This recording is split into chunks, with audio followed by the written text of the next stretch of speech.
આપણે મહારાષ્ટ્રના પુણેમાં આવી પહોંચ્યા છે અને અત્યારે હવે ટૂંક સમયમાં ભીમાશંકરના જ્યોતિર્લિંગના દર્શન કરીશું. બની રહેજો વિડીયોમાં. જે નજારો દેખાય છે તે આનંદી છે. એના કેટલા બધા વળાંકોથી આનંદી છે જે આપણે જોઈ રહ્યા છે. બીજી બાજુનો નજારો પણ ખૂબ સૌંદર્યથી ભરપૂર છે. પ્રકૃતિના ખોળે જુઓ આ નજારો.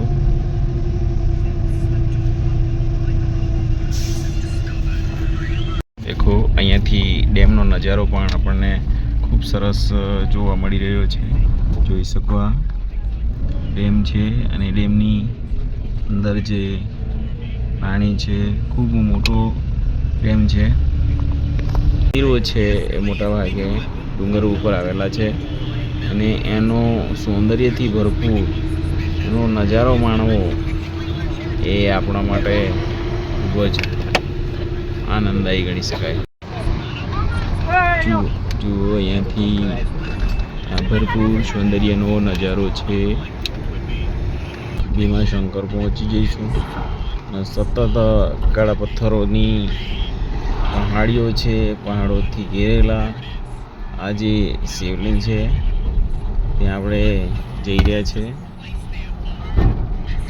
કુદરતના ખોળે જ્યારે ભગવાન હોય અને ભગવાનને સાથે ભક્તો હોય ત્યારે એને નિહાળવો માણવો એ પણ એક ખૂબ કુદરતની કલાનો નજારો છે. જોઈ શકો છો સામે ઉપર આખું વાતાવરણ છે કે પહાડોથી ભરેલી પ્રકૃતિ છે.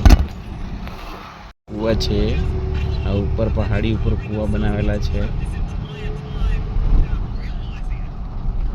જોઈ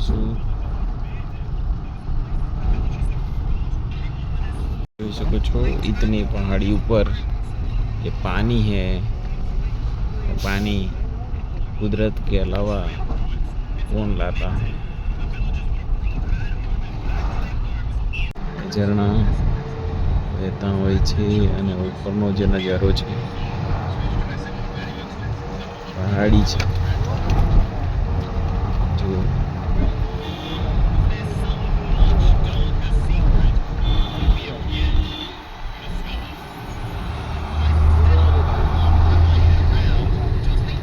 તો હવે અમે પહોંચી રહ્યા છે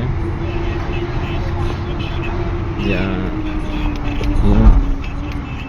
શંકર મહાદેવનું દર્શન છે એ કરાવીશું. આપણને બની રહેજો વિડીયોમાં. પહોંચી રહ્યા છે ભીમાશંકર મહાદેવ મંદિરના દર્શને. અહીંયાથી જઈશું આપણે પગથિયાં છે ત્યાંથી આપણે જવાના છે. જઈ રહ્યા છે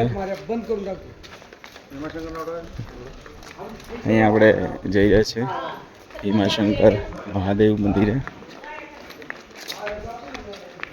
જોઈ શકો છો અહીંયાથી આપણે આગળ વધી આ શ્રી ભીમાશંકર જ્યોતિર્લિંગ પ્રવેશદ્વાર છે ત્યાંથી આપણે આગળ વધી રહ્યા છે. આપણે મંદિરે દર્શન કરીશું જ્યોતિર્લિંગના. જોઈ શકો છો આપણે જ્યોતિર્લિંગ આવી પહોંચ્યા છે ભીમાશંકરના મંદિરે. ભીમાશંકર મંદિરે આવી પહોંચ્યા છે આપણે. જોઈ શકો છો ધીરે ધીરે આગળ વધી રહ્યા છે દર્શન માટે. સામેથી બતાવીશું મંદિરને. જોઈ શકો છો મંદિર ના દર્શને આપણે પહોંચી ગયા છે. બોલીએ ભોળાનાથ ભગવાન કી જય. ઓમ નમઃ શિવાય, ઓમ નમઃ શિવાય, ઓમ નમઃ શિવાય. આજે પ્રભુ શ્રી ભોળા શંભુ 12 જ્યોતિર્લિંગના એક શિવલિંગના આપણે દર્શન કરી રહ્યા છીએ મહારાષ્ટ્રના પુણે ભીમાશંકર જ્યોતિર્લિંગના. ઓમ નમઃ શિવાય. શ્રી ભોળેનાથ ભીમાશંકર ભોળેનાથનું આ મંદિર છે. સૂર્ય સામે આવે છે, જોઈ શકો છો. એના દર્શન કરી બધા ધન્યતા અનુભવતા હોય છે. આમ જોઈ શકો છો આ મંદિર છે અને એની ભવ્યતા સૌંદર્યતા શકો છો. આ સૂર્યપ્રકાશ છે પણ આ મંદિર પરિસર છે આપણે જોઈ રહ્યા છે. મંદિર પરિસરની અહીંયા ચાંદીનો શિવલિંગ છે જે આપણે નિહાળ્યું અને અહીંયાનો જે આજુબાજુનો પરિસર છે તે આપણે જોઈ રહ્યા છે.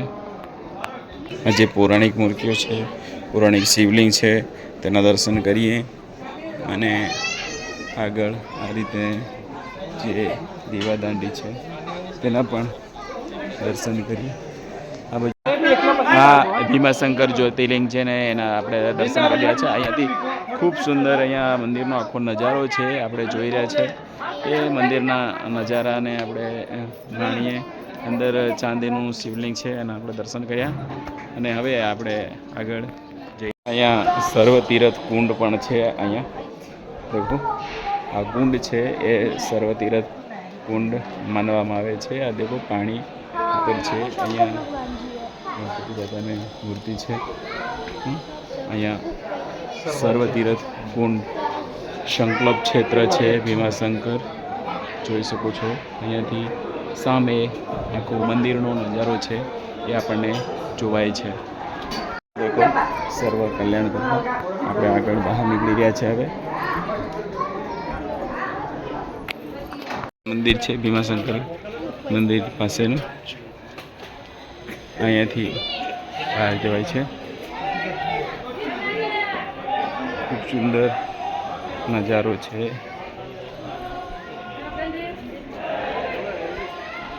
જોઈ શકો છો મંદિર અને કુદરતી સૌંદર્ય સાથે ખીલેલો નજારો છે. આપણે સામેથી મંદિરનો નજારો છે એ જોઈ રહ્યા છે. આ પાછળના ભાગનો મંદિરનો નજારો છે જે કુદરતને ખોળે વસેલું ભીમાશંકર પુણેમાં વસેલું આ મંદિર છે જેનો નજારો આપણે જોઈ રહ્યા છે. દર્શન કરી ધન્યતા અનુભવી રહ્યા છે ભક્તો. આ 12 જ્યોતિર્લિંગમાંનું એક જ્યોતિર્લિંગ છે જોઈ શકો છો.